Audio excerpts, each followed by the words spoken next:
Part 21. Three Kingdoms, I Have a Job Transfer Palace.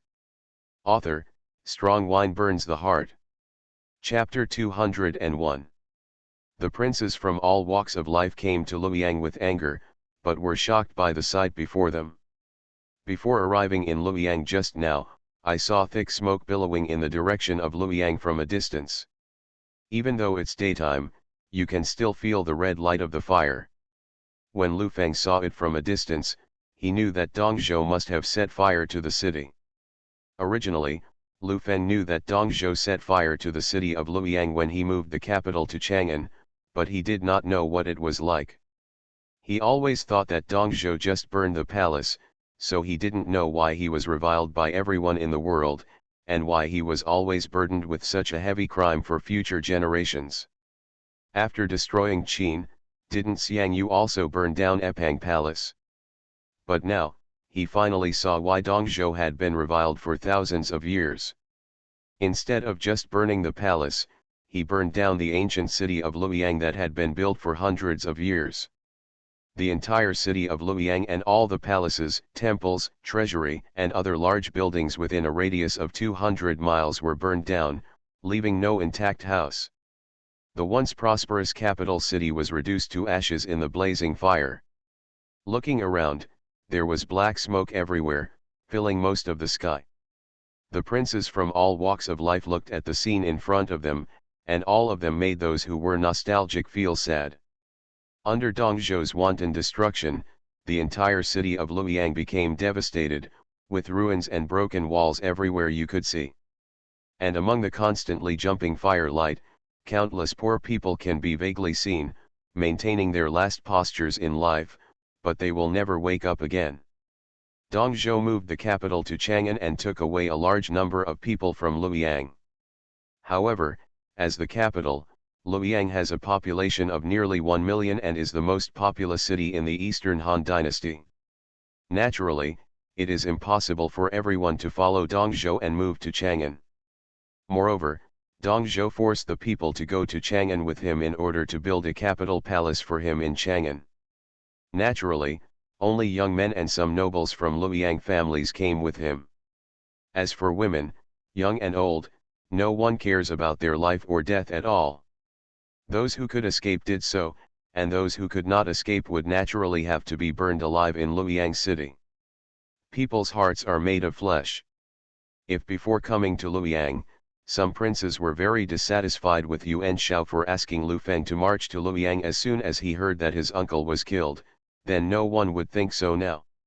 Seeing Luoyang, which was like a hell on earth, everyone was holding fire in their hearts and wanted to cut Dong Zhou into pieces. At this time, another scout came to report that Dong Zhou's army had been found hundreds of miles west of Luoyang, and was heading towards Chang'an with a large number of civilians and officials.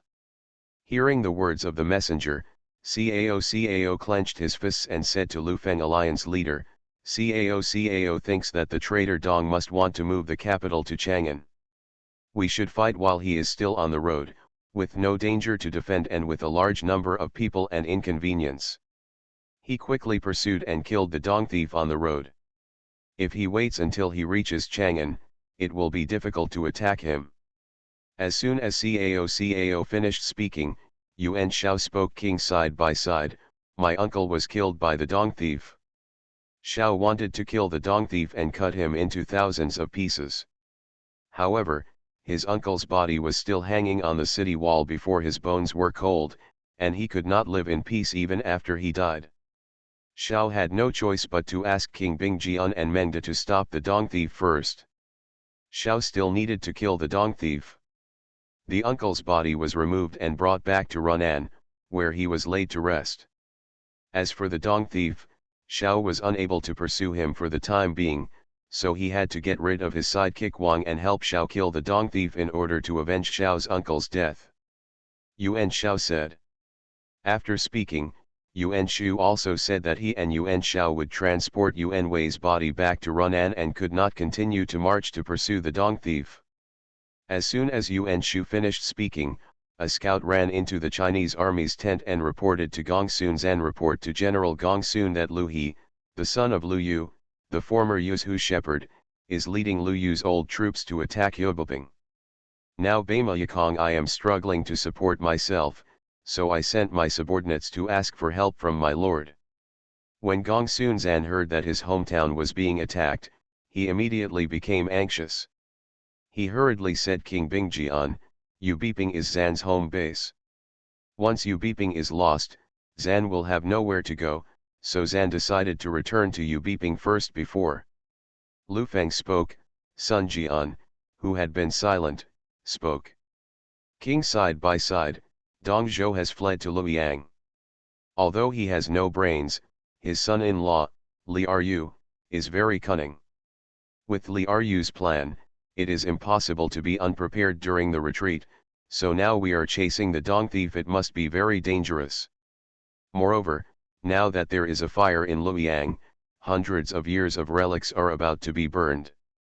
Therefore, I believe that we should put out the fire first and try to save the existing items in Luoyang that have not been burned. Besides, there may be surviving people indoors, who are waiting for rescue. In just a short moment, 4 different views appeared. In this regard, Lu Feng first said to Yuan Shao, brother Ben Chu and brother Chiu are both filial sons. Now that Yuan Sidu has gone, it is natural to take him back to Run and to bury him in peace. You should go back quickly. Then Lu Feng looked at it again. Xiang Gong Sunzan said, brother Bogui, since Lu He has rebelled, you should rush back to Yubelping to suppress it. After all, if I want to return to Liaodong, I need to pass through Yubelping. Gong Sunzan said, in this case, I will tell you later. He left directly, but Suand and the other 3 are very skilled in martial arts, so let them stay in Luoyang to help King Bingjian. Lu Feng nodded, and then said to Sun Jian and Cao, as for whether to chase or put out the fire, I think both are good. They are important and do not conflict with each other. Brother Wenta and Grand Administrator Kong Rong, please lead a few more princes to stay in Luoyang to put out the fire. It would be even better if you can rescue the people. As for Brother Mend, I also ask you to be the vanguard. We will pursue Dongzhou first, and I will lead the rest of the princes as the central army, and we will arrive later. After Lu Feng finished speaking, he remembered that Cao went to pursue Dongzhou in history, but was ambushed by Su Rong and almost died. Now that Su Rong was serving under his command, he didn't know whether Cao would fall into an ambush again, so he said to Cao, brother Mengda, you must be careful, Li Ryu is very likely to send an ambush. Cao was very satisfied with Lu Feng's decision. Then nodded and said, don't worry, King Xiang, side by side, we will definitely fulfill our mission. After Lu Feng made arrangements, he said to Tao Qian, Prince Tao, brother Mengda is the vanguard to pursue Dongzhou, and the task of transporting grain to the rear will be left to me. I think Governor Tao already knows the importance of food and grass, so I want a Euro trademark T. Say more. After arranging the division of labor among various princes, Cao led his troops in a hurry towards Chang'an. However, Cao did not expect that Li Ryu actually left an ambush halfway. In a canyon, Li Ju led his army to attack and took advantage of the terrain to ambush Cao. Cao suffered heavy losses. Fortunately, Cao Hong arrived in time and saved Cao's life. 3 Kingdoms, I Have a Job Transfer Palace. Author, Strong Wine Burns the Heart. Chapter 202. Facing the sudden ambush, Cao's army was completely defenseless. Despite Lu Feng's reminder, Cao believed that Dongzhou fled in a hurry when the allied forces of the princes broke through Hulao Pass, and that if he stayed in Luoyang, he would inevitably be defeated. Therefore, he believed that Dongzhou must have only been focused on escaping when he went to Chang'an, and would not have thought of an ambush at all. So even with Lu Feng's reminder, Cao still didn't take it to heart.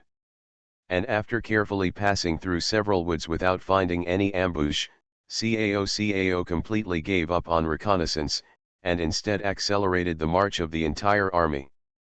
So much so that the warning in the art of war, "Don't enter the forest, don't cross the feng shui," has been completely forgotten. In the end, they were surrounded by an ambush led by Li Ju. In the original history, when Cao was ambushed this time, the man who led the troops was Su Rong from Suantu. Although Su Rong was not famous in later generations, he was indeed an outstanding general and had defeated Cao and Sun Jian consecutively. As for Li Ju, who ambushed Cao at this time, he was obviously much more famous than Su Rong. When Li Ju is mentioned, the first thing that comes to mind when appointing him must be that he and Guo Si took control of Han Xian Emperor after Dong Zhou's death, controlled the government, and caused chaos in Chang'an. But apart from his great ambition, Li Ju's ability to become Dong Zhou's most trusted general is definitely worthy of recognition. Li Ju has always claimed to be a descendant of the famous flying general Li Guang of the Western Han dynasty. He was originally a general of Dongzhou. He was later sent to Zhongmu by Dongzhou's son-in-law Niu Fu to fight Zhu Jun and defeated Zhu Jun. He thus became Dongzhou's confidant. Moreover, it was really because of his strong personal strength that Dongzhou handed over his most powerful elite army, the Flying Bear Army, to Commander Li Ju. The officers and soldiers in the Flying Bear Army were composed of 3,000 carefully selected by Li Ju from the 300,000 Ziliang Army. They were truly 1 in 100. It is said that each of them can carry at least 500 kilograms of weight and travel 700 miles a day. Even if Cao confronts Li Ju head-on, with his current strength, he will not be able to gain the upper hand, let alone now that Li Ju ambushes him deliberately and unintentionally. Almost as soon as the battle began, Cao's 5,000 army lost nearly 1,000 men. Even Cao himself fell to the ground because his horse was hit by a stray arrow, and he was instantly surrounded by Li Ju's soldiers. Seeing that 7 or 8 long knives were about to fall on him, Cao had no choice but to close his eyes and give up resistance. At this time, he felt extremely regretful. Lu Feng had clearly reminded him to be careful to prevent being ambushed by Li Ru, but he still took it lightly. But at this time, regret was of no use. Not only was he unable to get rid of Dongzhou's dog thief, he even had to stay here with his life. However, after waiting for a long time, Cao did not feel the pain of the blade slashing on his body. He only heard a tooth-piercing sound of metal clashing, followed by the sound of the blade cutting his skin. Then his face felt hot, and a fishy smell entered his nose. Cao opened his eyes and saw that the Ziliang soldiers who had just tried to kill him had all fallen to the ground, and the warm liquid on his face was their blood. Only then did Cao know that at the most dangerous moment, it was Cao Hong who had arrived, blocked the attack of those soldiers and killed them all. When Cao Hong saw Cao getting up, he immediately got off his horse and said to Cao, "Brother, get on the horse quickly. Hong will guard your brother and fight his way out of the encirclement." Cao resisted the attacks of the surrounding soldiers and said to Cao Hong, "Zillion doesn't have to do this. You get on the horse and I'll walk, that's it." Seeing that Cao was determined not to accept it, Cao Hong knelt down and said, "Regardless of the danger on the battlefield, brother, don't refuse anymore. You are a person who can do great things. Now that the world is in chaos, hasn't my brother always dreamed of helping the Han dynasty and saving the common people? Now that the great cause has not been accomplished, how can we bury the bones here? The world can be without Hong, but it cannot be without you, brother." Seeing that Cao Hong's intention was decided, Cao couldn't refuse, so he had to get on his horse. While Cao Hong, and others were locked in a bitter battle, they suddenly heard screams from the Ziliang army outside. Then a sound of horse hooves came from far and near. Cao sat on his horse, looking far into the distance, and found that it was Lu Feng's bodyguard, the Red Blood Dragon rider, coming from a distance. Seeing that the reinforcements had arrived, Cao immediately shouted to his soldiers in Qingzhou, our reinforcements have arrived. King Pingjian and his most elite red-blooded dragon cavalry have already reached the perimeter. Li Ju's ambush, we are about to be defeated, everyone, hold on. Cao's soldiers had also witnessed the power of the red-blood dragon cavalry with their own eyes. When they heard that Lu Feng personally led the red-blood dragon cavalry to rescue them, they were already exhausted and ready to give up. Qingzhou soldiers suddenly burst out with unlimited potential. Following the rush of the red-blood dragon riders, the ambush led by Li Ju was instantly unable to withstand the attack. Moreover, they also recognized that this cavalry was the red-blooded dragon cavalry that had beaten all the wolf cavalry in Bingzhou to pieces.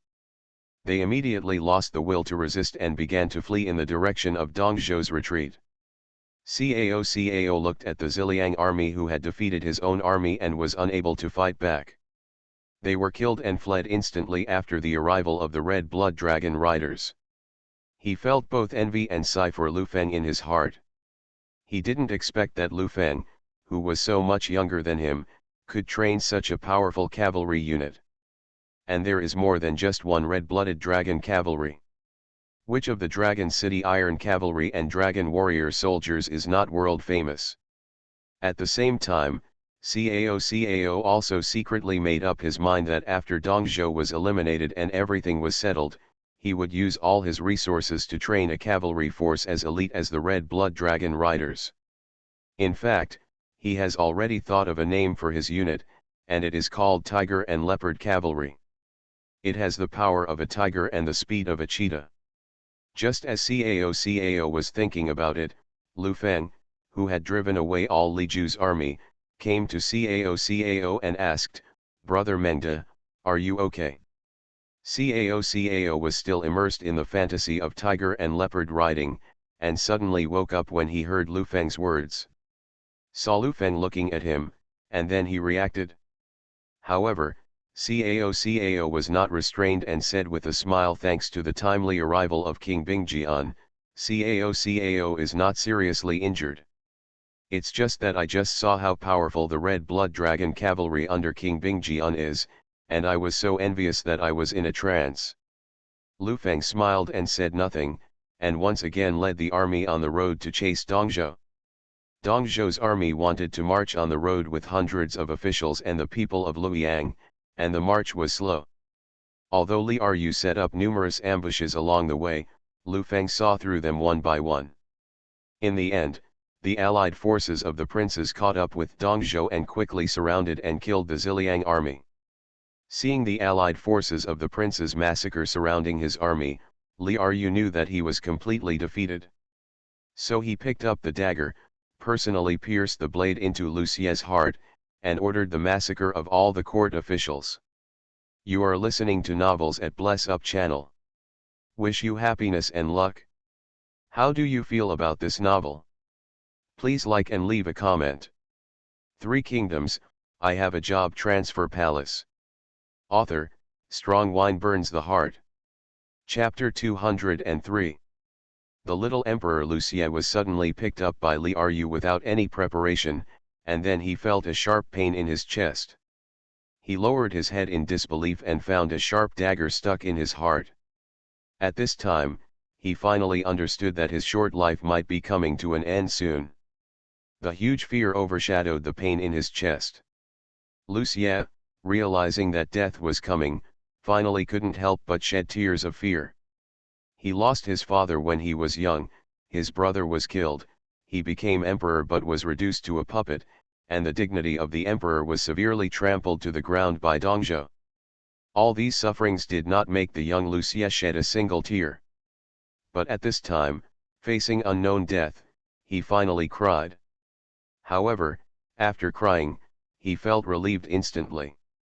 At this time, Lu Xie, who was only 9 years old, stopped crying and was replaced by a smile that gradually rose at the corner of his mouth. Finally relieved. Although he was young, everything Lu Xie experienced forced him to mature quickly. He knew that as long as Dongzhou was around, he could only be a puppet for that day. He can only try his best to cater to him, otherwise once he gets angry, the fate of his brother Liu Bian may be his future. Therefore, under the shadow of Dongzhou, how could he still be the emperor of the Han dynasty, and how could he still have the majesty of an emperor? Even though there were ministers like Wang Yun and Yang Biao who were loyal to the Han dynasty in the court, they did not have any real power in their hands. Once they expressed their loyalty to themselves or their dissatisfaction with Dongzhou, they would be immediately punished and executed by Dongzhou. Is it possible that the emperor himself feels so aggrieved that he is the only one in history? Moreover, even if the coalition of princes comes and wipes out Dongzhou, what will happen? How many people in the coalition of princes want to take control of themselves and enjoy the top power like Dongzhou? Before he has fully grown up and before he has mastered military power, anyone may become the next Dongzhou. However, now that the princes are divided, the imperial court has long lost the prestige of commanding the princes in various states. Even the Yuan army has no one left.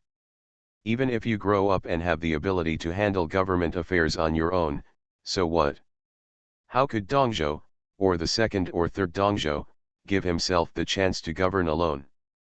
I'm afraid that until his death, he will only be a puppet for the next few decades in his life, right?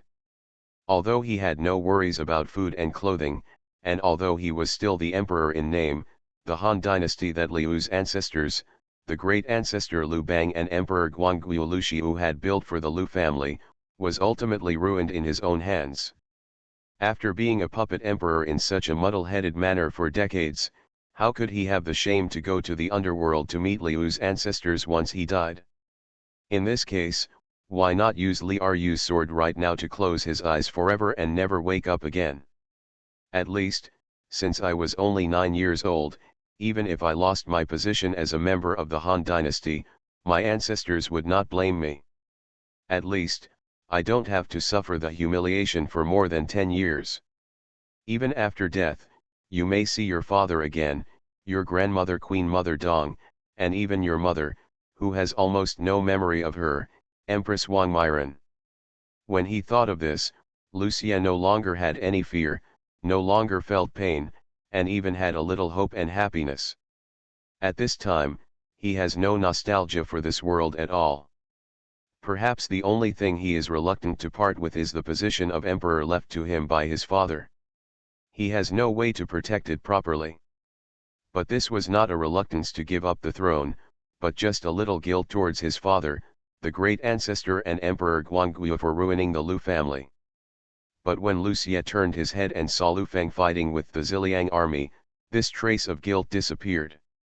He knew Liu Feng not only because he participated in the coalition of princes to defeat Dongzhou, but also because of his reputation as a great dragon general of the Han dynasty and his father's appreciation of Liu Feng in his memory. In Liu Xie's young heart, he didn't know what his great achievements were. He only knew that Liu Feng helped his father become one of the few emperors of the Han dynasty who expanded territory during his reign. Therefore, the father named Liu Feng the king of Bingjian. In addition, Liu Feng is an invincible champion, and he is also a clan member of the Han dynasty. He is the brother of Emperor Wu of the Han dynasty who created the prosperous age of the former Han dynasty, and a descendant of King Jing of Zhongshan. Now that Liu Feng is here, Liu Xie believes that with Liu Feng's ability, even if he dies, he can get rid of the national traitors and unify the country. In this way, the world still belongs to the Liu family, and he, Liu Xie, is no longer the king of subjugation. Thinking of this, Liu Xie's last trace of guilt disappeared. He showed a happy smile, held the dagger in his chest, and slowly pulled it out. Blood spurted out instantly, and Liu Xie heard the shouts of many people around him. He saw Dongzhou's surprise, Wang Yun and Yang Biao's panic, Liu's madness, and finally, he saw a complicated look in Liu Feng's eyes when he looked at him. At this time, Liu Xie actually had a trace of regret. It was not that he regretted that he was about to die, but that Liu Feng was right in front of him and that he could not say a word to the last and most capable disciple of the Liu family. As he thought about it, Liu Xie felt that his eyes were getting darker and darker, the world seemed to have lost its color, his body was getting lighter and lighter, and then he didn't know anything anymore. Seeing that the young Emperor Lu Xie, the only heir of Han Ling Emperor Lu Hong, died like this, Wang Yun and other veterans loyal to the Han dynasty felt that their strength had been drained, and they collapsed on the ground. The Ziliang soldiers received Li Ru's order and launched a crazy massacre against these Han officials. The defenseless officials were quickly slaughtered, and only 3 veteran generals, Lu Ji, Huang Fusong, and Zhu Jun, relied on each other and barely resisted. Fortunately, Lu Feng discovered their crisis and sent the Red Blood Dragon Riders to rescue them. 3,000 red-blooded dragon riders easily penetrated the Ziliang army's defense and rescued Lu Ji and the others in time. Although the Ziliang army was in chaos, it still had more than 200,000 troops, including elite cavalry and generals such as Lu Buletin and Bing Zhou. If they were allowed to stabilize their position and launch a counterattack, it would be difficult for the alliance army with only a few princes here to resist. So Lu Feng commanded Liu Bei, Guan Yu, and Zhang Fei to work together to hold Lu Buletin down again, while he himself single-handedly charged into the Ziliang army and headed straight for Dongzhou. Guan Yu once commented on Zhang Fei that taking the head of an admiral among thousands of troops is like picking out an object from a bag. Now Lu Feng is fighting among hundreds of thousands of Ziliang troops, preparing to behead Dongzhou. As a peerless general, Lu Feng easily reached Dongzhou. When Dongzhou saw Lu Feng, he was so frightened that his liver and gallbladder burst. He turned around and wanted to run, but his fat body and speed were no match for Lu Feng. Lu Feng was behind him instantly and knocked Dongzhou off his horse with just one shot. Since Dongzhou was dead, Lu Buletin forced Lu, Guan, and Zhang back, and fled with the Bingzhou wolf cavalry. 3 Kingdoms, I Have a Job Transfer Palace. Author, Strong Wine Burns the Heart. Chapter 204. Seeing the death of Dongzhou, Lu Buletin was able to force Liu Bei, Guan Yu, and Zhang Fei to escape with their troops, fully demonstrating his peerless martial arts. Lu Feng was also very emotional when he saw this scene. Previously, Lu Buletin said that he was not unable to defeat Lu, Guan, and Zhang in front of Hulao Pass, but he only withdrew from the battle circle in order to lead his army into Hulao Pass. At this moment, it seems that what Lu Buletin said was true. Able to challenge the title of the best military general in the world, Lu Buletin is definitely at the top among peerless generals. However, compared to Lu Buletin's peerless martial arts, Lu Feng was more concerned about the future trend of history. Originally, the princes wanted to challenge Dongzhou and moved the capital to Chang'an. Cao's pursuit was defeated, and the allied forces of the princes were disbanded. Later, Dongzhou was supposed to continue his extravagance and debauchery in Chang'an. Wang Yun devised a series of schemes to turn Dongzhou and Lu Buletin into enemies. Finally, Lu Buletin found the right opportunity to remove Dongzhou. After Dongzhou's death, Wang Yun was very stubborn to eliminate Dongzhou's remaining party, and all Liangzhou people were arrested and executed. From then on, Wang Yun began to use the power given to him by Emperor Xian of the Han dynasty after getting rid of Dongzhou to fight against dissidents and imprison all officials who did not agree with his political views. In desperation, Jiesu suggested that Li Ju and Guo Bang gather Dongzhou's Ziliang army to counterattack Chang'an, defeat Lu Buletin, and kill Wang Yun. From then on, Li Ju and his 2 men brought trouble to Chang'an. Not only did they monopolize power like Dongzhou, but their arrogance and extravagance became even more obvious, turning Chang'an into the second Luoyang. Later, Emperor Xian of the Han dynasty fled to Hungnang under the escort of Yang Feng, and was rescued by Cao and returned to Sicheng.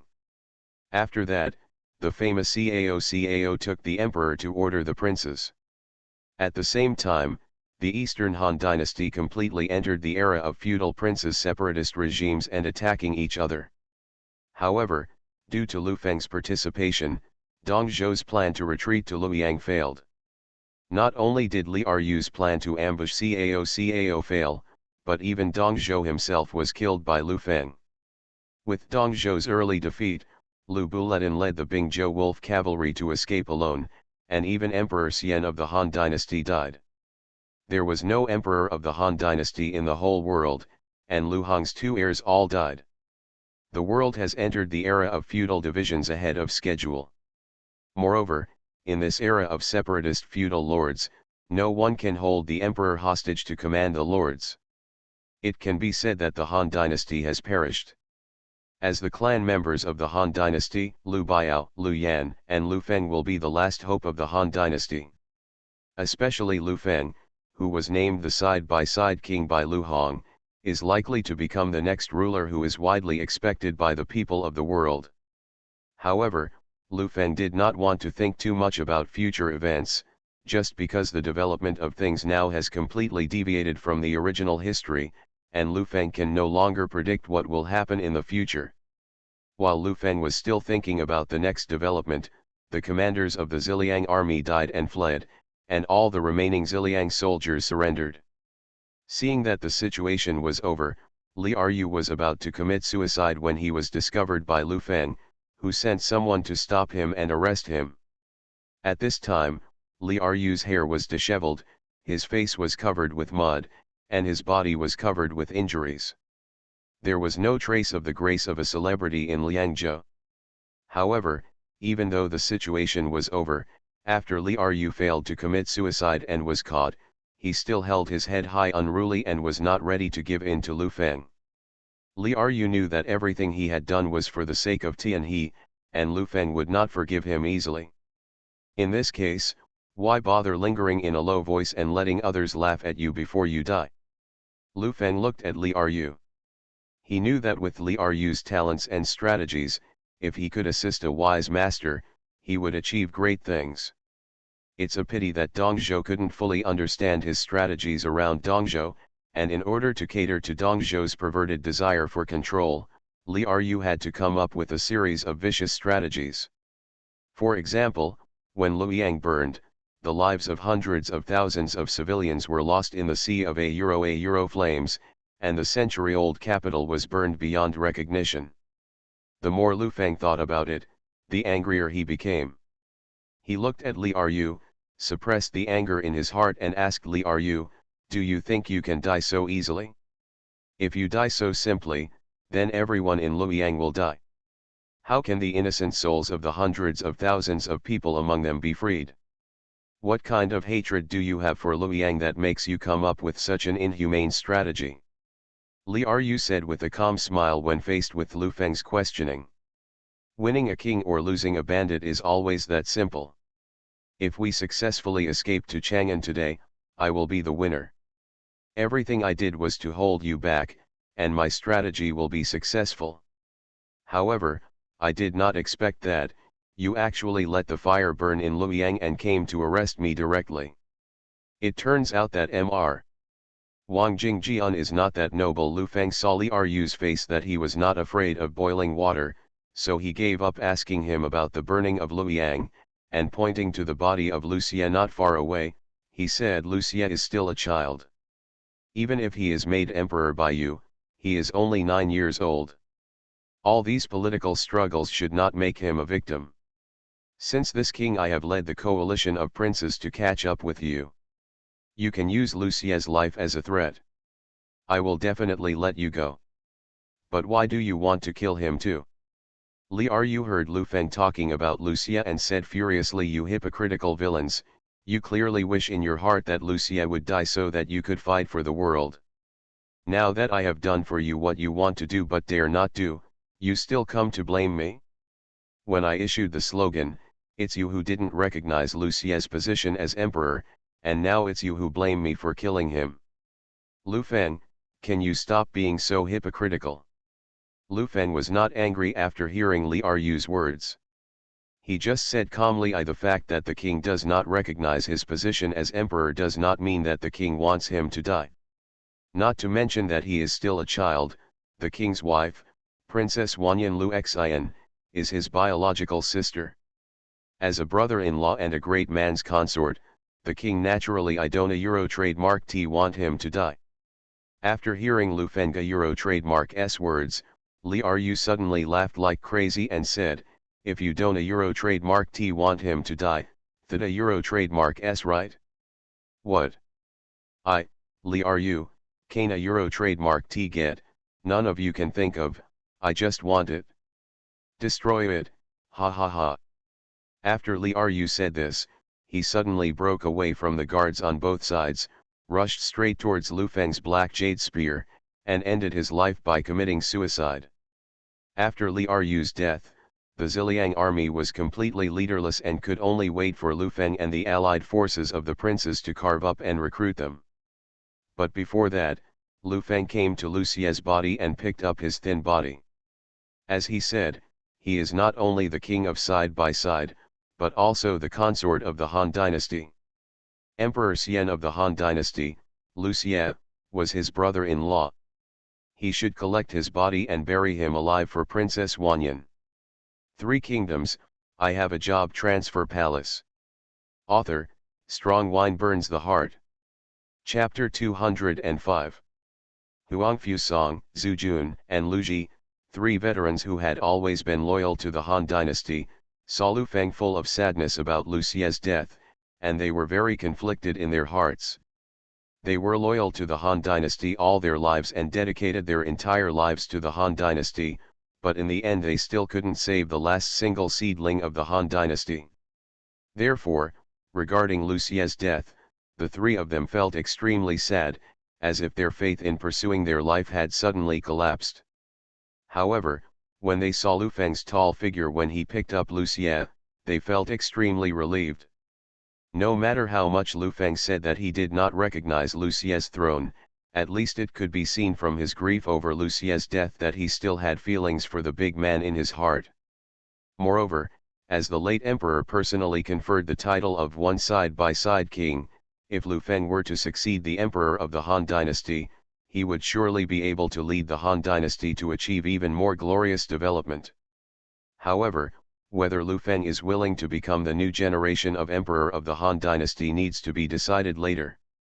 Now there are more important things in front of Lu Feng that need to be dealt with. That is how to divide the remaining 30,000 Ziliang army prisoners. Regarding the handling of the Ziliang army, 2 different voices emerged. Some princes represented by Kongrong who were loyal to the Han dynasty and hated Dongzhou proposed to kill all 30,000 Ziliang troops to improve military discipline. In this regard, Kongrong suggested to Lu Feng Dongzhou controlled the government, fornicated the harem, and was cruel and unkind. He had the power of life and death for the Han officials. The reason why he was so rampant was because the soldiers of the Ziliang army under him gave him he has his greatest support, and holding military power is his greatest confidence. Therefore, these soldiers are all people who help the emperor do evil. Moreover, Dongzhou brutalized the ministers of the DPRK, and these soldiers must have caused harm to the people. The Ziliang army is famous all over the world for its brutality. Every time they conquered a city, Dongzhou would indulge his soldiers to rob the people in the city. Who among these 30,000 soldiers dares to say that he has never bullied a common person? Since they are all guilty, why do we keep them? However, although Kongrong's words won the support of some princes, the opposition was still very high.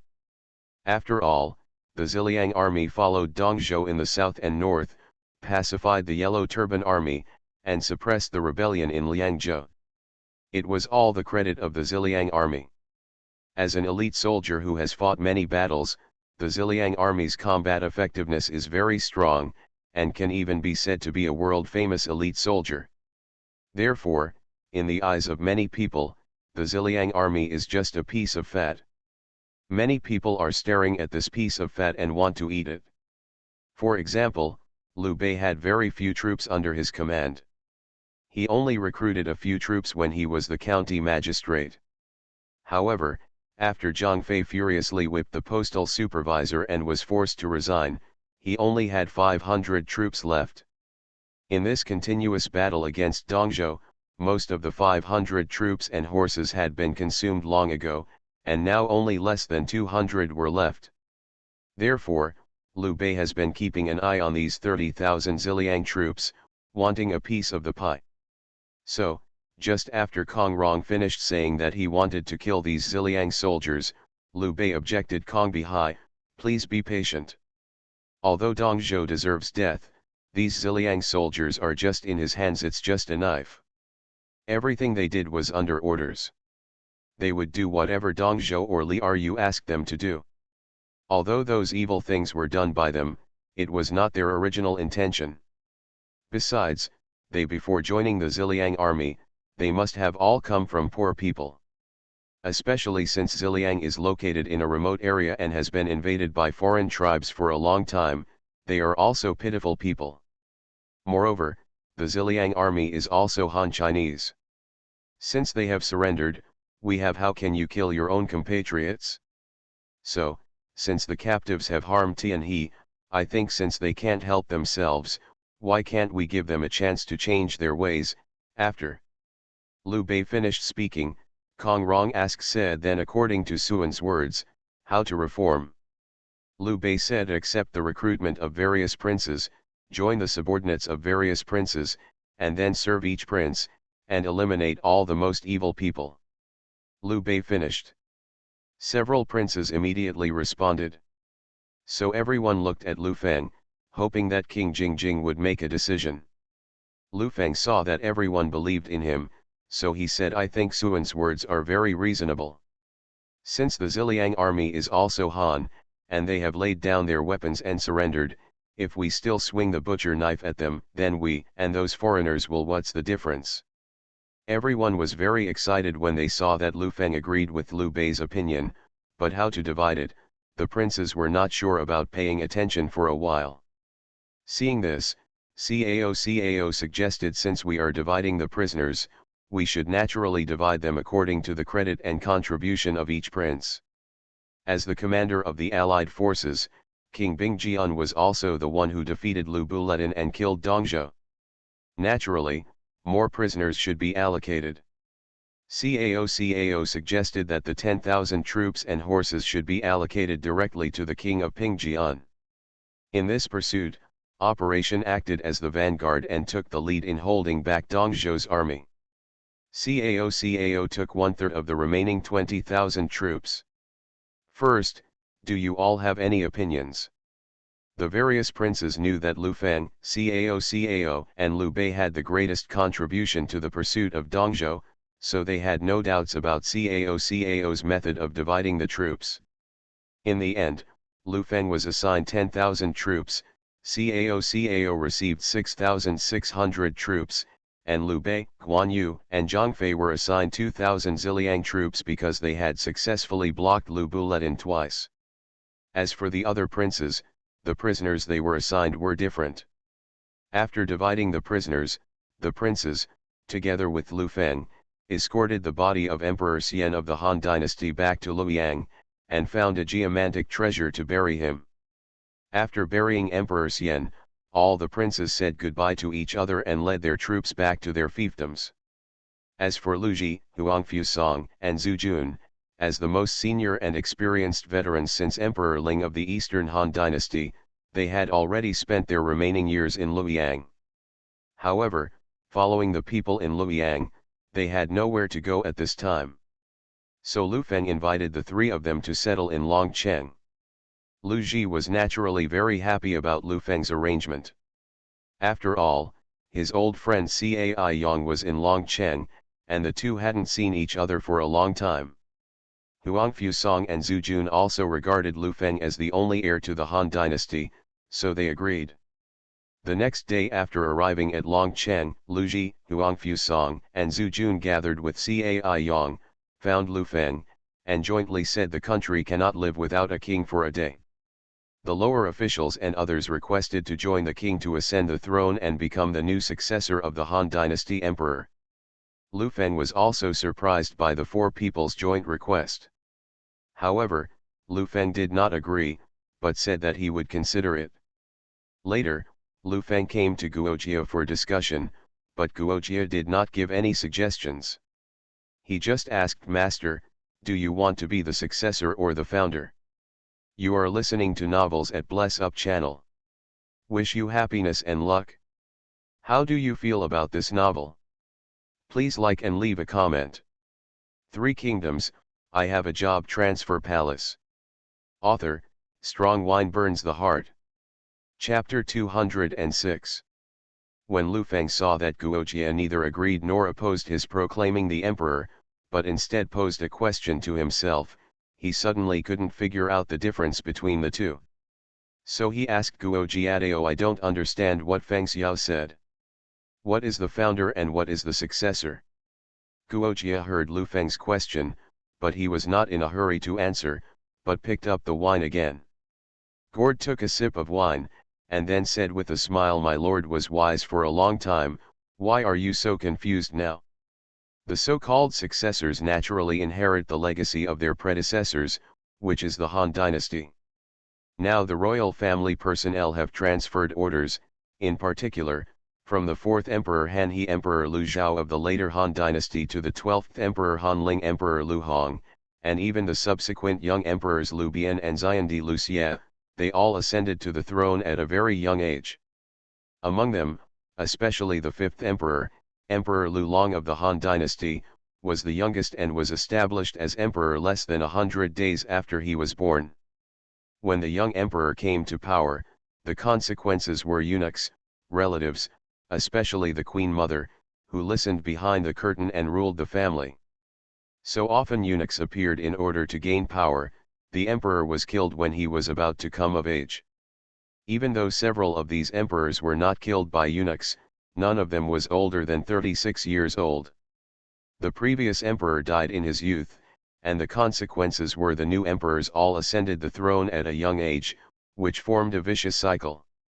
Even in the generation of Han Ling Emperor Lu Hong, he died at the age of 33, leaving only two princes, Lu Bian and Lu Xie. However, they were successively established as the emperors were all unable to take power because they were young, so they lost power, so that they had no soldiers in their hands, and were eventually killed by traitorous ministers. However, they were young at this time, so naturally they could not leave a prince behind. But now in this world, there is the Han Ling Emperor's royal family of the bloodline, there is only Princess Wanyan left. However, Her Highness the Princess is only a female after all, and she cannot rule the world. But fortunately, Princess Wanyan has married the Lord now, and the Lord is the man's consort. It was originally not a good idea for the prince-in-law to inherit the throne of the emperor, but it is a helpless move at this time. Moreover, my lord is not just a prince-in-law, you are also a member of the Han dynasty, and you are also the king who was personally named by the late emperor. My lord, nowadays, we need soldiers and a name, and he is the only vassal king with military power in the Han dynasty for more than 400 years since the founding of the country. It can be said that there is no problem for the lord to inherit Lu Hong's Han dynasty. As for the founder, naturally, it is the opposite of the successor. The successor inherits from others, while the pioneer is to create a country and the throne by himself. The so-called founder naturally means to create a new country and become the founding king himself, just like Jiaozu and the first emperor. Jia said this, does the Lord understand? After listening to Guojie's explanation, Lu Feng naturally fully understood the relationship between the founder and the successor. So Lu Feng thought about it and said, since Feng Xiao has provided me with two options, naturally he doesn't want me to be the successor, right? Guojie smiled and said, my lord is wise. Although this successor can directly obtain the title, being recognized by the world saves you the trouble of fighting for yourself. However, no matter how high the Lord's previous achievements are, they are just the achievements of his predecessors. People in future generations will only remember Lu Bang, the great ancestor who founded the Han dynasty, and the master of Zhongxing. It is even possible to remember Guanggu Emperor Lu Xiu, the final king of the country. But who would remember the names of the 8th and 9th emperors in a dynasty? Therefore, if you want your name to be passed down through the ages and immortal, just it is necessary to create a new country and create its own foundation. If the Lord wants to create his own foundation, Naturally he cannot proclaim himself emperor at this time and succeed Emperor Xian of the Han dynasty as the new emperor of the Han dynasty. The Lord should wait until he is strong enough to crush when the princes in the world are conquered. They can then proclaim themselves emperor and create a brand new country name instead of continuing to use the country name of the Han dynasty. Moreover, now that all the heroes in the world have risen together, and the emperor of the Han dynasty has just passed away, every prince wants to achieve something on his own. In this case, if the Lord proclaims himself emperor now, he will definitely not be recognized by the princes of the world. Even if the Lord is the consort of the Han dynasty, even if he is the king of side by side, even if he is a clan member of the Han dynasty, the result will be the same. And they not only will they not recognize their Lord's position as emperor, they will even join forces to oppose it in order to become the emperor and let the country follow their surname. In this way, the Lord will inevitably become the target of public criticism, and may even trigger a discussion like the feudal princes. A coalition of princes like Dong came to attack Liao Dong. Although the Lord had strong soldiers and horses, and his soldiers and generals were only stronger than Dongzhou, Dongzhou still had natural dangers such as Hulao Pass and Hang Pass to rely on. In comparison, there is no danger to defend Liaodong County. If the princes from all walks of life gather a large army to attack, we can only hold on to the city, and naturally the gain will not be worth the loss. After listening to Guoqia's words, Lu Feng couldn't help but think of the later Yuan Shu who proclaimed himself emperor in Shaochun, and the result was that the four princes Cao, Liu Bei, Sun Jian, and Liu Buletin jointly attacked, but were eventually defeated and died of vomiting blood. Although I don't know whether Yuan Shu will still proclaim himself emperor in this life, this at least served as a warning, making Lu Feng not dare to proclaim himself emperor at this time. After Lu Feng thought about it clearly, he went to Lu Ji, Huangfu Song, and other four people and expressed his thoughts that he was lacking in virtue and ability and could not become the next emperor. Huangfu Song and Zhu Jun were quite sorry for Lu Feng's decision. They naturally knew Lu Feng's talents, but because they were not particularly familiar with Lu Feng, they were just regretful and did not offer much advice. Because Lu Ji had a good relationship with Cai Yang, and because it was Lu Feng and Lu Ji who teamed up to kill Zhang Jiao in Guangzhou during the Yellow Turban Uprising, the two met many times afterwards, so Lu Ji and Lu Feng were very familiar with each other. So after he knew Lu Feng's thoughts, he obviously didn't trust Lu Feng's words. But Lu Feng insisted that he would not inherit the throne of emperor, and he could not say anything more. As for Cai Yang, he had moved to Longcheng a long time ago and lived a very healthy life, and he got along with Lu Feng day and night.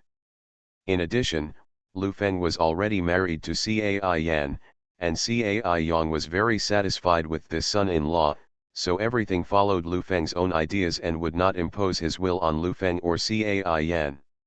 He knew that Lu Feng was a very thoughtful and creative person. Since he gave up calling himself emperor at this time, he must have his own purpose. Cai Yang will only express understanding and support for this. Therefore, even though the four of them were very unwilling to accept Lu Feng's refusal to proclaim himself emperor, they had no concrete solution, so they finally gave up. 3 Kingdoms, I Have a Job Transfer Palace. Author, Strong Wine Burns the Heart. Chapter 207. 4 people, including Lu Ji and Huangfu Song, jointly requested Lu Feng to proclaim himself the emperor. Guoqia suggested that he refuse to proclaim the emperor on the grounds that the princes in the world would definitely agree. In the end, it was as expected by Guoqia.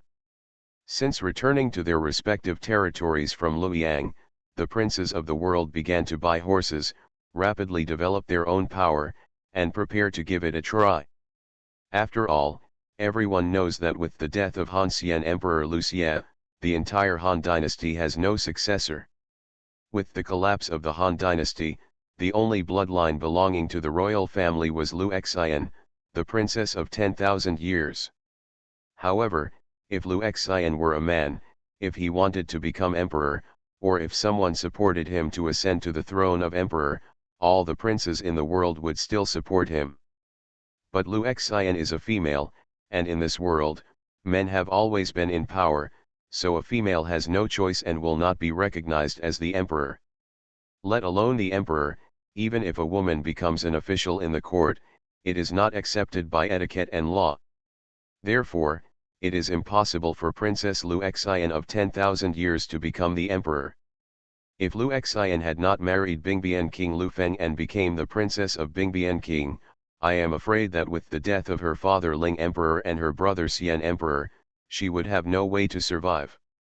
Of course, every prince knows in his heart that if King Bingjian Lu Feng continues to be his King Bingjian, or if he just develops his own power honestly, they will not care. But if Lu Feng wanted to replace Princess Wanyan as the next emperor of the Han dynasty as the husband of Princess Wanyan, the son-in-law of Emperor Ling of the Han dynasty, and the consort of the Han dynasty, naturally no one would agree.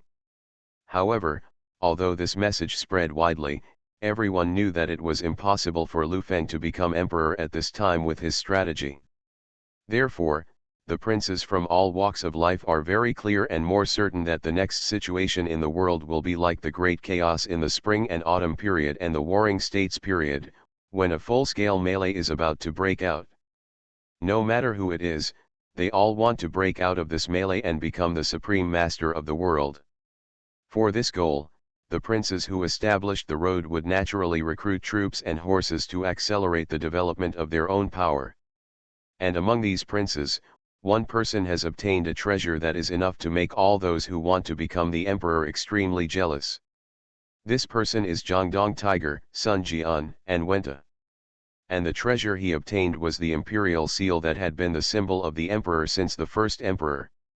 It turned out that the allied forces of the princes defeated Lu Buledin, who was guarding Hulao Pass, and occupied Hulao Pass. Hulao Pass was lost, and the east gate of Luoyang was completely exposed to the coalition of princes. So Dong Zhou took Emperor Xian of the Han dynasty to move the capital to Chang'an. Before leaving, he ordered all palaces and houses in Luoyang to be burned and tombs excavated. Sun Jian saw that many people were still trapped in the sea of a fire, and since the palace was a symbol of the Han dynasty, Sun Jian strongly requested to stay. He took the lead in rushing into Luoyang, put out the fire in the palace, and set up a military tent in Jianzhong Hall. Then Sun Jian's sergeants came to report that a female corpse had been fished out from an ancient well in the south of the palace. There was a brocade bag hanging around her neck. There was a small vermilion box in the bag, which was locked with a gold lock.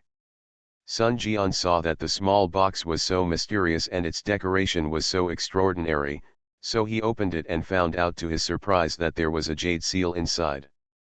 This jade seal was 4 inches square, with 5 dragons intersecting the seal engraved on it, 8 characters in seal script, and a prophecy engraved on it: if you are appointed by heaven, you will live a long and prosperous life. When Cheng Pu saw the jade seal, he told Sun Jian, "My lord, this jade seal is extraordinary. This is the national jade seal. It is said that this jade seal will select people, and the one who gets it will definitely have it, the theory of ascending to the 95th point." Sun Jian was moved when he heard Cheng Pu's words. He knew that according to relevant records, this jade seal was carved by Qin Shi Huang and was a symbol of the highest power. It is said that it was carved from the beautiful jade from Jingshan presented by Bian He. This beautiful jade from Jingshan presented by Bian He is the famous Heshi Bai in history. It is said that if this He's Bai is placed in a dark place, it can naturally shine.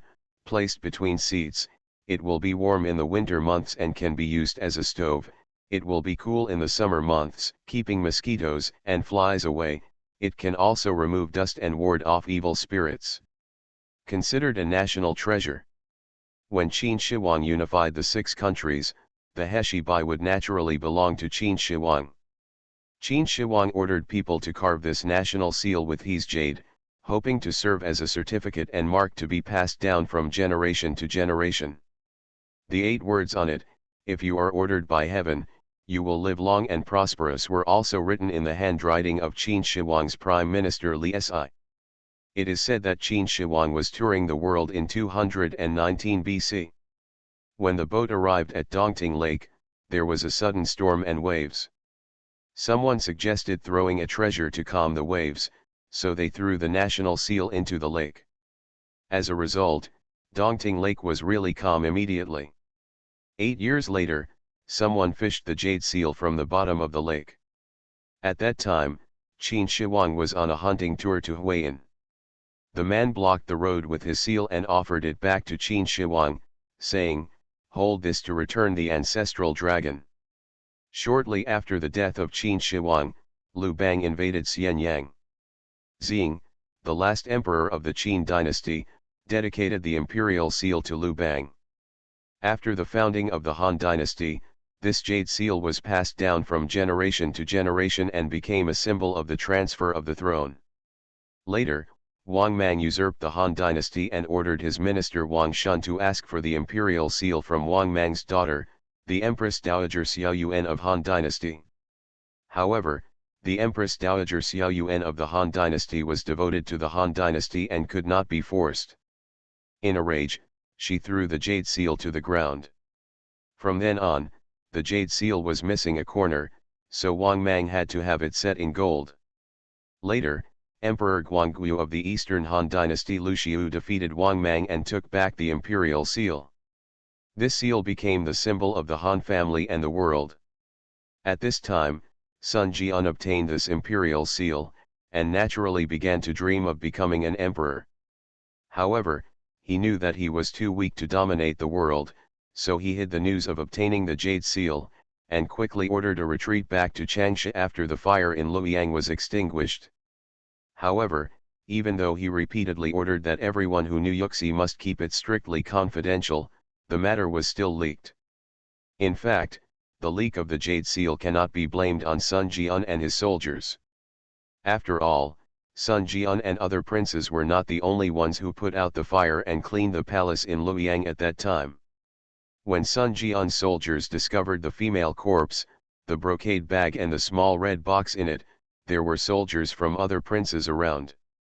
As long as other soldiers report this to their lord, it will not be difficult to guess what is in the small box. After all, Dong Zhou took Lu Xie hostage and fled to Chang'an, but was killed by Lu Feng on the way, and Lu Xie was also killed by Li Eryu before. No imperial seal was found on any of them, so it was obvious that they did not take the imperial seal away. The box Sun Jian got was very similar to the legendary box containing the jade seal, so he could naturally guess what was inside. This matter was quickly learned by Yuan Shao. Yuan Shao thought that Lu Feng, Cao, and others were captured by the Ziliang army as they were allied forces of the princes, and Sun Jian got the imperial seal. Not only did he have nothing, but he also lost a large number of troops and horses. His uncle Yuan Wei was also killed by Dongzhou, which made him very angry. After he failed to send troops to intercept Sun Jian, he revealed the news that Sun Jian had obtained the jade seal to Jingzhou Liu Biao. As a clan member of the Han dynasty, Liu Biao was ready to proclaim himself emperor after Lu Xie's death, so he was very concerned about Sun Jian's jade seal. In order to obtain the jade seal, Liu Biao sent General Huang Ziu to lead his troops to intercept and kill Sun Jian. 3 Kingdoms, I Have a Job Transfer Palace. Author, Strong Wine Burns the Heart. Chapter 208. Different from those fatuous and incompetent Han clan members, Liu Biao was very talented and had a good rapport since he was a child. He made friends with 7 celebrities and was known as the 8 talents of Jiangxia at that time. When Dong Zhou took control of the court, he thought Liu Biao was just a scholar, so he sent him to Jingzhou alone to serve as the governor of Jingzhou. At that time, the level of chaos in Jingzhou was no less than that in the north. Local officials were hostile to each other, local tyrants were everywhere, Sudai and Biu supported their own troops, clan traders were rampant in the south of the Yangtze River, and Yuan Shu stationed troops in Liuyang and watched with eagerness. However, Liu Biao did not have any cronies, so he entered Jingzhou alone. He faced an entire state with 7 counties, and was surrounded by powerful enemies. Yuan Shu blocked the road, so Lu Biao could only ride into Yuchen alone and meet with representatives of the local wealthy families, the Kuai family and the Cai family. A lonely middle-aged scholar rode a horse into a city to win the support of two families and subdue more than 100 counties in 7 counties. However, Lu Biao perfectly completed his mission as the governor of Jingzhou. He cleared Jiangbiao, gathered hundreds of thousands of troops and thousands of warships, stabilized the situation in Jingzhou, eliminated all visible rebel forces, and held together the scattered Jingzhou. 1 year. This shows that he definitely has extremely outstanding abilities. Some people are talented in governing the world, and some are traitors in troubled times. After all, there are only a handful of people like Cao who can take care of both. Judging from the history of later generations, Lu Biao must be a capable minister in governing the world for the herdsmen who guard the land. The 18 years of Jingzhou under Lu Biao's rule were a time when the people were happy, the powerful were satisfied, the students were eager to learn, and the people enjoyed peace. Looking at the terrain of Jingzhou, it is a land of 4 battles that is easy to attack but difficult to defend. It is basically a large meat grinder. But Lu Biao firmly guarded this place and built it into the only peaceful paradise in the turmoil. This was a miracle in troubled times. It is precisely because Lu Biao's ability is so outstanding that Yuan Shao will find a way to let Lu Biao intercept and kill Sun Jian. At this time, Lu Biao received a secret report from Yuan Shao and learned that the imperial seal made by Qin Shi Huang had fallen into the hands of Sun Jian, so he was naturally very jealous. He considered himself to be prestigious, and coupled with his status as a royal family member, now that Lu Hong's lineage except Princess Wanyan had all died out, no one could bear the title of Emperor of Han except himself. So he immediately sent General Huang Ziu to ambush Sun Jian between Fanqing and Deng County. However, although Huang Ziu was a famous general in Jingzhou, he was no match for Sun Jian, the Marquis of Wuchen, who was famous all over the world as the Jiangdong Tiger.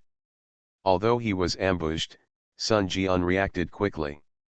With his 4 generals Cheng Piyu, Huang Gai, Han Dang, and Ziu Mao commanding the battle, Sun Jian also went into battle in person to fight. Huang Ziu's army was defeated after a slight resistance. After Sun Jian defeated Huang Ziu, he pursued the victory, crossed the Han River, and surrounded Xiangyang. Lu Biao defended the city and refused to fight, and sent Huang Ziu out of the city at night to mobilize soldiers.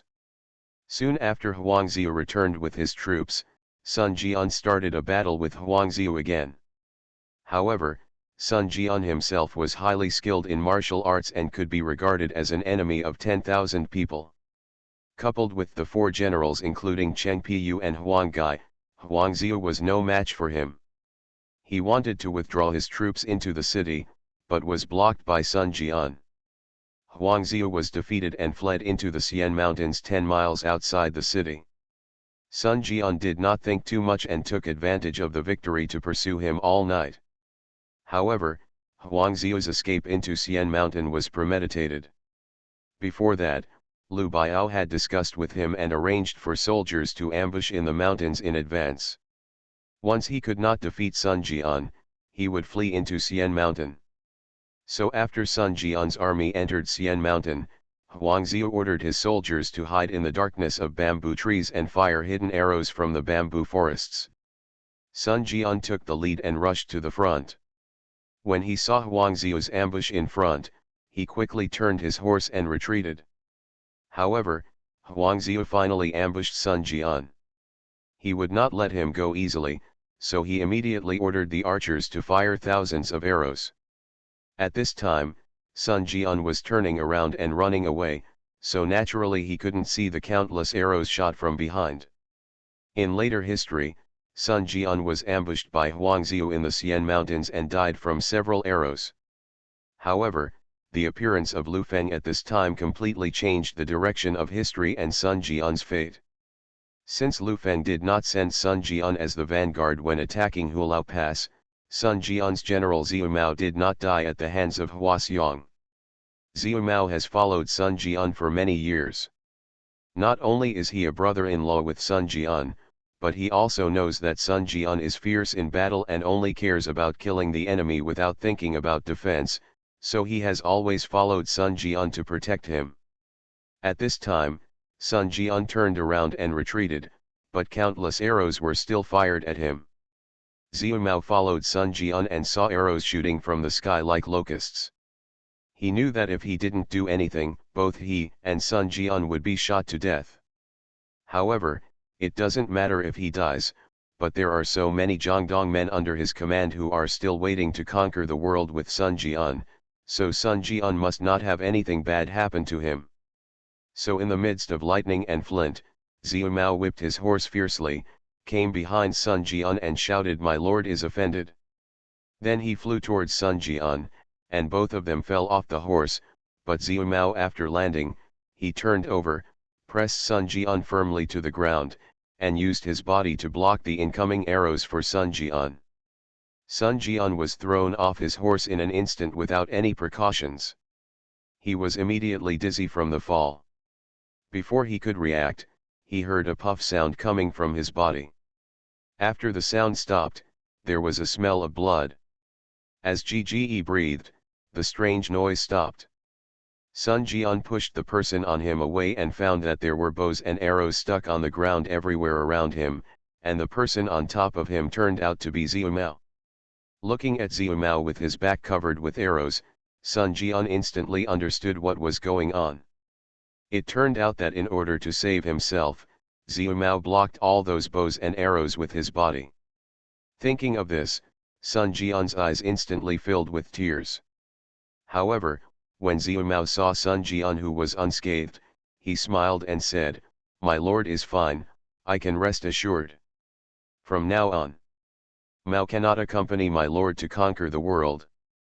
Please protect yourself, and don't do anything like this." For a few days he knew that he was charging forward but ignored his own comfort. After Mao left, "My lord, don't be sad, Mao will eradicate all the difficulties there underground, which will save you a lot of trouble if you meet my lord underground in the future." After Xiu Mao finished speaking, he closed his eyes. When Sun Jian saw this, he immediately shouted, "Lu Biao, Huang Xiu, just wait for me, I will crush you Jiangdong." After saying this, Sun Jian wanted to rush towards Huang Xiu to retreat again. The ambush was stopped by Huang Gai and others, who arrived in time and forcibly took Sun Jian away, successfully escaping back to Jiangdong. However, Lu Biao originally wanted to intercept and kill Sun Jian, but in the end he only killed Xiu Mao and completely forged a grudge with Sun Jian. You are listening to Novels at Bless Up channel. Wish you happiness and luck. How do you feel about this novel? Please like and leave a comment. Three Kingdoms, I Have a Job Transfer Palace. Author, Strong Wine Burns the Heart. Chapter 209. Sun Jian of Jiangdong and Lu Biao of Jingzhou became enemies for future development. At the same time, Cao in Qingzhou also lost his loyalty to the Han because of the death of Emperor Xian of the Han dynasty. For future development, Cao found 11's He and discussed with him the current general trend of the world and planned the future development direction. Cao first asked, "In my opinion, among the princes in the world, who will have the greatest influence on our future development? It's the Lord's most serious concern." Cao spoke in literary terms, nodded and said, "Zhike's idea coincides with mine, so if we want to develop our own strength and gradually dominate the world, how should we develop?" 11. Zhike said. After thinking briefly, he said to Cao, "My lord, I believe that the situation in the world is very chaotic, especially in the north. Therefore, if my lord wants to develop, the best way is to move the center of gravity southward. Now, although we occupy the land of Qingzhou, Qingzhou is relatively not rich and cannot be used as a strategic rear to provide sufficient guarantee for our army's future campaigns. In the south, only Sun Jian has some strength and is more difficult to deal with. As for other princes, such as Tao Qian of Suzhou and Zhang Miao of Yanzhou, are just people with empty reputations, and their strength is not worthy of fear at all. After hearing 11's Hike's words, Cao frowned and thought for a while, then raised his head and asked Hike, you mean, let me develop in the south now, and then wait until the situation in the north is clear before marching into the north? 11's Hike nodded and smiled. What the Lord said is true. After receiving 11's Hike's confirmation, Cao asked even more doubtfully, but since ancient times, haven't emperors always come from the north? The emperor Jiaozu killed the snake in Mangdang Mountain to revolt, and the first emperor was also born in Handan. Although there are relatively few princes in the south and it is easy to develop, the people's customs are soft. Why should we develop there? What? Seeing that Cao didn't understand, 11G replied, my lord, do you know how many princes there are in the north? Cao replied, there is Yuan Shao in Bohai, Lufeng and Gongsunzan in Yuzhou, and Ma Teng and Han Sui in Liangzhou. Ignore the rest. 11's Hike nodded and said, yes, even if you don't count other incompetent princes, just Yuan Shao, Gongsunzan and Lufeng are powerful enough. There are already these three powerful princes in the north. He can no longer tolerate the interference of others. Among the three, Yuan Shao only has one county in Bohai now, but with his reputation as the fourth and three dukes, he will soon have many capable people working for him. Moreover, Bohai is located in Jizhu. It was Dao who decided to rule the 9 states, and Hanfu, the current shepherd of Jizhu, is just a timid and incompetent person. Moreover, Hanfu is a disciple and former official of the Yuan family. I believe it won a Euro trademark TB long before Yuan Shao. Under the planning of the councillors, the entire Jizhu will be captured, and the strength will be greatly increased by then. And Gongsunzan has been entrenched in Yubuping for many years. This man has always been strict in running the army, and his white horse Yikong is a rare elite division. In addition, Gongsunzan has been in Yubuping for many years. The last side-by-side King Lufeng, his troops, whether they are the Dragon City Cavalry or Chi Suekin who made a big splash not long ago, and even the Longbowmen and Dragon soldiers are already famous in the world. Therefore, you must not fight with the Lord until he has enough ability. According to Zhike Euro trademark's idea, the Lord should also recruit elite men as soon as possible and train an army comparable to the Dragon City Iron Cavalry. Even if it is not as good as the Red Blood Dragon Cavalry, it must at least be able to fight against other armies. However, Lord, please rest assured, we still have a lot of time to use before your Lord successfully trains this cavalry unit.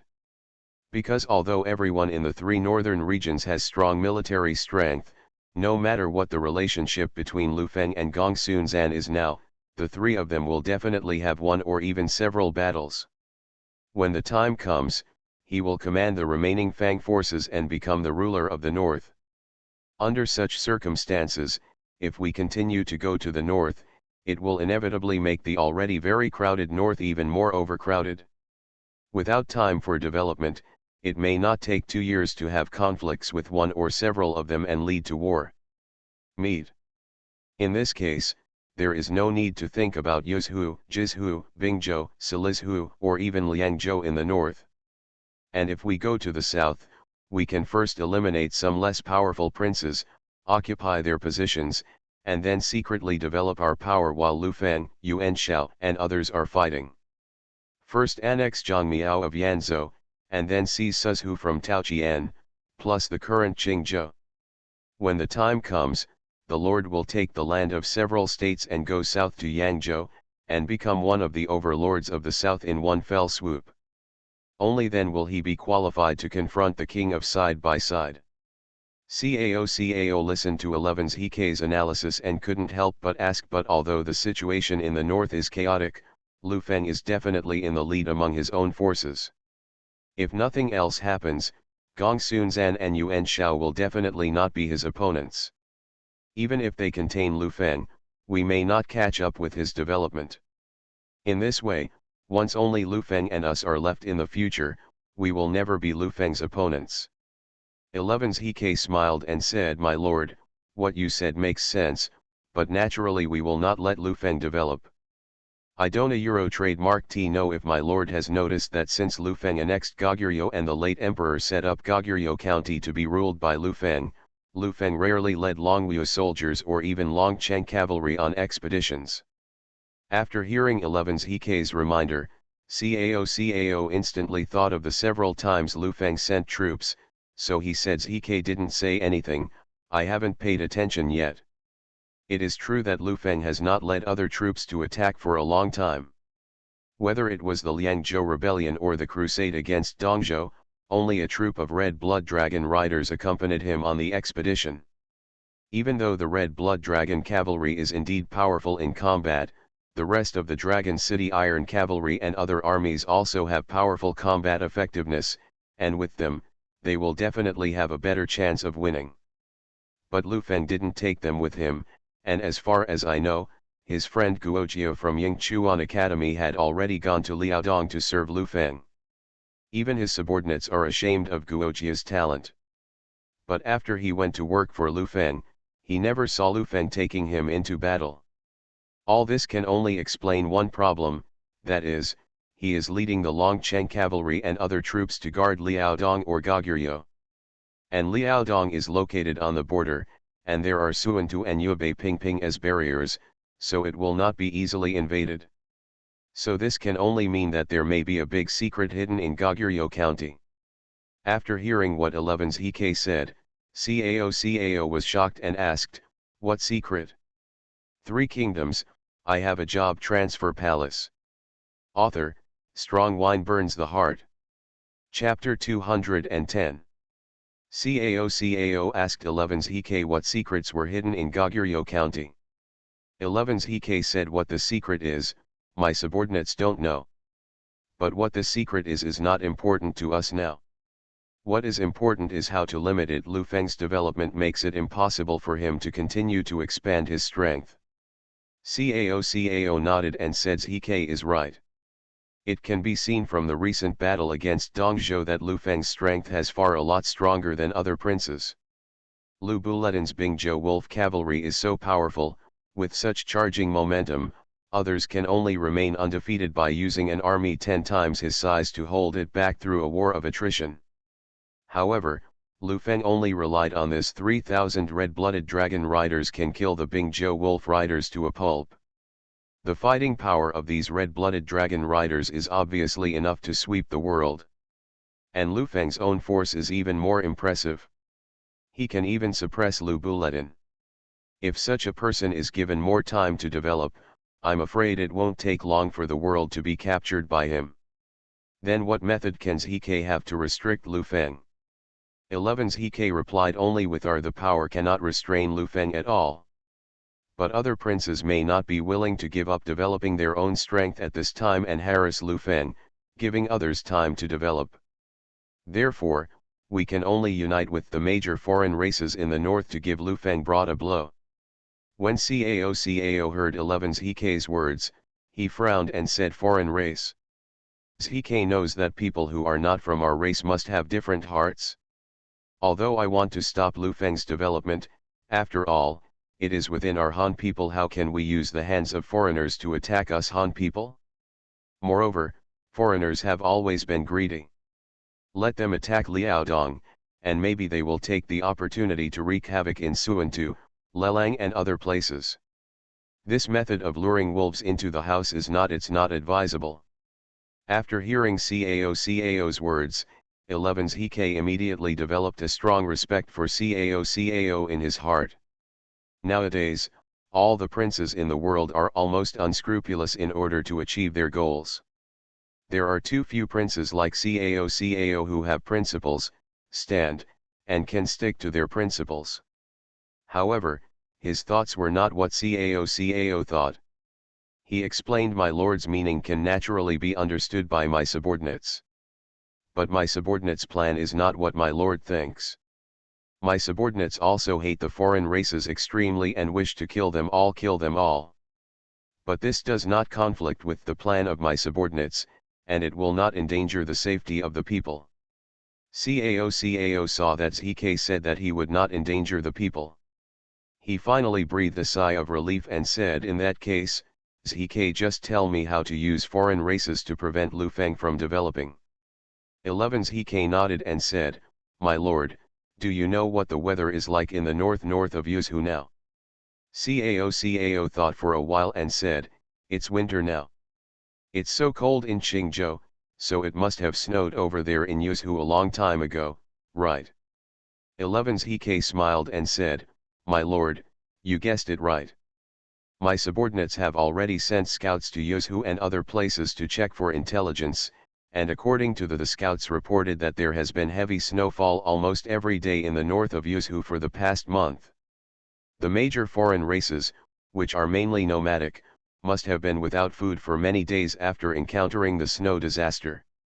At this time, the Lord only needs to send the news to these foreign races and say Goguryeo County, Liaodong County, and Suantu County all have a large amount of food, and these foreign races will definitely be tempted after hearing this. Cao said, but the reputation of King Lu Feng has long been spread throughout the world, especially in the hearts of the northern foreigners. Lu Feng is unstoppable. The victorious god of war. Ever since Lu Feng's 10,000-strong army destroyed Goguryeo, there has been little movement among the foreign tribes near Liaodong. This shows that Lu Feng's power is deeply rooted in the hearts of the foreign tribes. In this case, they would be willing to fight for food. Are you taking the risk of stealing food from Lu Feng? 11 ZK smiled and replied, my lord, there is no need to worry about the wine. My subordinates promise that when they hear that there is food, there will be no time to consider Lu Feng's reputation. You know, without food, not only themselves, but also their parents, wives, children, and the entire tribe will starve to death. But if they go to Suantu, Liaodong, Goguryeo and other places to rob food, at least they will not have to starve to death immediately. Besides, there will definitely be many people have a lucky mentality, thinking that as long as they run away after grabbing and not lingering, Lu Feng may not catch them. All these reasons, taken together, are enough to ensure that the aliens launch an attack on Lu Feng. Of course, in order not to, if it harms the interests of the people, we will release news claiming that the grain is stored in the treasury of each county, and the people have no surplus food. In this way, they will naturally stop caring about the people and go straight to the treasury. Of course, if the major foreign tribes are allowed to attack Liaodong and Goguryeo on their own, their leaders will definitely still be afraid. Therefore, we need to send an eloquent person to persuade the leaders of each tribe to unite and send troops to attack Goguryeo. Cao listened. After listening to ZK's analysis, he nodded and said ZK's words make sense. In this case, we will act according to ZK's plan. Now there are no foreign tribes in Liaodong, only some Xianbei tribes in winter, and Suantu County is the largest. The enemy is still the Baiyo tribe, while Goguryeo is completely bordered by small foreign countries such as Samhan. So we mainly send people to lobby these foreign tribes. Afterwards, Cao selected the candidates for the foreign envoys, informed them of their rhetoric, and ordered them to immediately set off. The situation of the major foreign races was exactly as 11's Hike had guessed. They were already in a state of starvation. If it had been a few days later, they would have been ready to bypass Lu Feng's rule and snatch food from other counties. As a result, the envoy told them that because of Lu Feng's governance, the people of Goguryeo, Suantu, and Liaodong lived and worked in peace and contentment, and a large amount of grain and grass was stored in the treasury. However, other counties had been fighting for a long time and there was no excess grain for them to plunder.